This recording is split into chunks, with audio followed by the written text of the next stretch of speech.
Doa selesai. Oke, sebelum kita masuk ke materi, akan Ibu absen dulu. Cantika, Naira, dan Rara.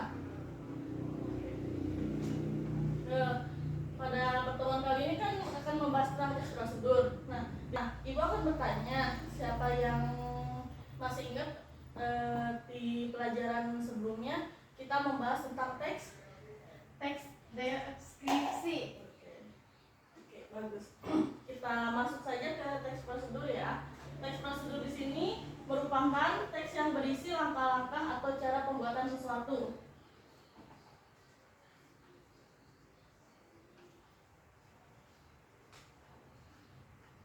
Nah, dari teks prosedur ini memiliki ciri-ciri, yaitu yang pertama berisi mengenai langkah-langkah atau suatu kegiatan. Yang kedua, teksnya ini ditulis dalam bentuk poin-poin. Yang ketiga, menggunakan kalimat syarat dan larangan.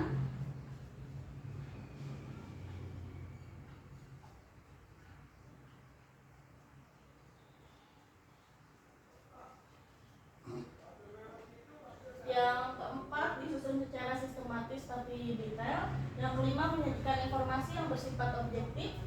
Dan yang keenam, berisi bilangan atau langkah seperti urutan pertama, terus kedua, ketiga. Nah, teks prosedur memiliki struktur.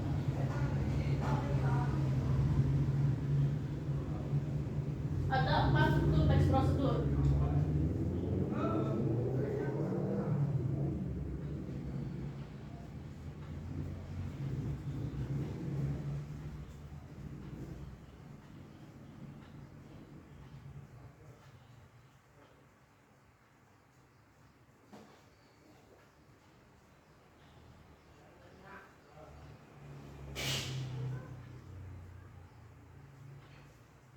Struktur teks prosedur ada 4. Yang pertama yaitu pembuka atau tujuan. Kayak contoh teks prosedur yaitu cara membuat telur dadar misalkan. Kan harus ada tujuannya dulu. Terus yang kedua harus ada materi ya atau bahan-bahan seperti cara membuat telur dadar kan ada bahan-bahannya yaitu telur, terus alat-alatnya seperti kompor, penggorengan dan sebagainya. Nah, yang pertama kalimat imperatif yaitu kalimat perintah, permintaan atau larangan. Contoh kalimat dari kalimat imperatif adalah seperti hati-hati saat menggoreng risol. Lalu yang kedua ada kalimat deklaratif atau kalimat pernyataan. Contoh kalimat deklaratif dalam teks prosedur adalah seperti risol mayones adalah cemilan yang cocok disajikan untuk keluarga atau tamu yang berkunjung. Nah, kalimat ini berupa berisi pernyataan bahwa risol mayones adalah cemilan yang cocok untuk disajikan untuk keluarga atau tamu yang berkunjung seperti kalimat yang sudah tertera. Lalu yang ketiga ada kalimat interrogatif atau kalimat pertanyaan. Nah, contoh kalimat interrogatif dalam teks prosedur adalah bagaimana cara membuat nasi goreng rumahan yang lezat dan disukai oleh banyak orang. Nah, seperti itulah contoh-contoh kalimat dari kaidah kebahasaan yang ada di teks prosedur.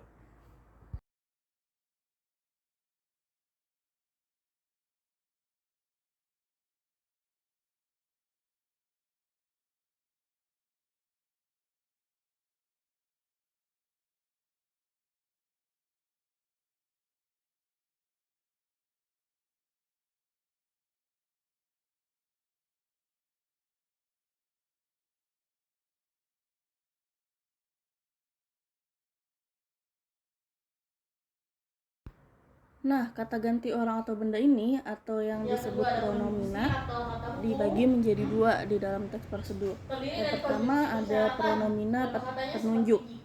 Nah, contoh kata dari pronomina petunjuk ini adalah ini, itu, atau tersebut. Nah, yang kedua pronomina persona. Contoh katanya adalah Anda, saya, kamu, kita, kalian, dan sebagainya. Pronomina atau bentar.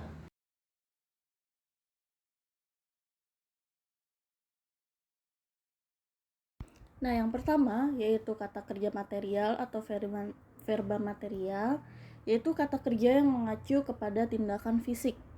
Contoh kata-kata yang terdapat di teks prosedur yang termasuk ke verba material adalah menggoreng, mengaduk, memotong, terus memasak,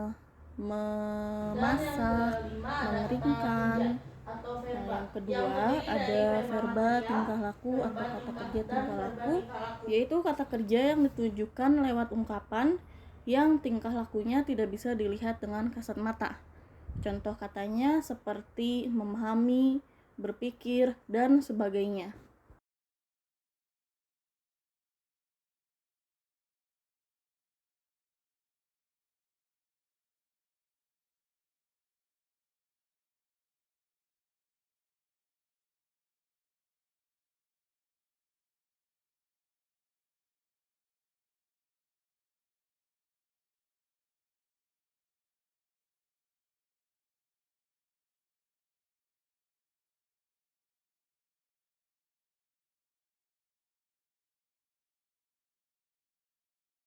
Selanjutnya itu bisa dilihat di buku teman-teman, yaitu ada contoh teks prosedur, yaitu contoh teks dalam cara pembuatan minuman berasa.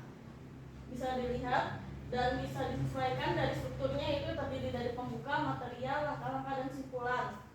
Dan juga ada kaidah-kaidah kebahasaannya. Seperti contoh teks yang teman-teman pegang, nanti ibu akan tanya, yaitu apakah di situ terdapat kalimat interrogatif.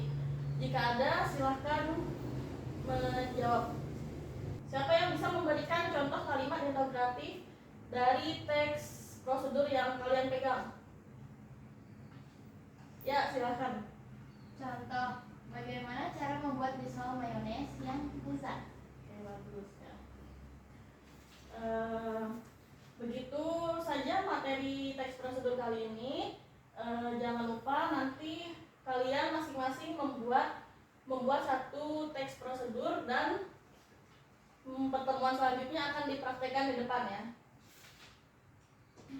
Tugasnya seperti itu aja. Oke, sampai di sini pertemuan kita hari ini. Terima kasih pada teman-teman yang sudah memperhatikan pembelajaran hari ini. Wassalamualaikum warahmatullahi wabarakatuh.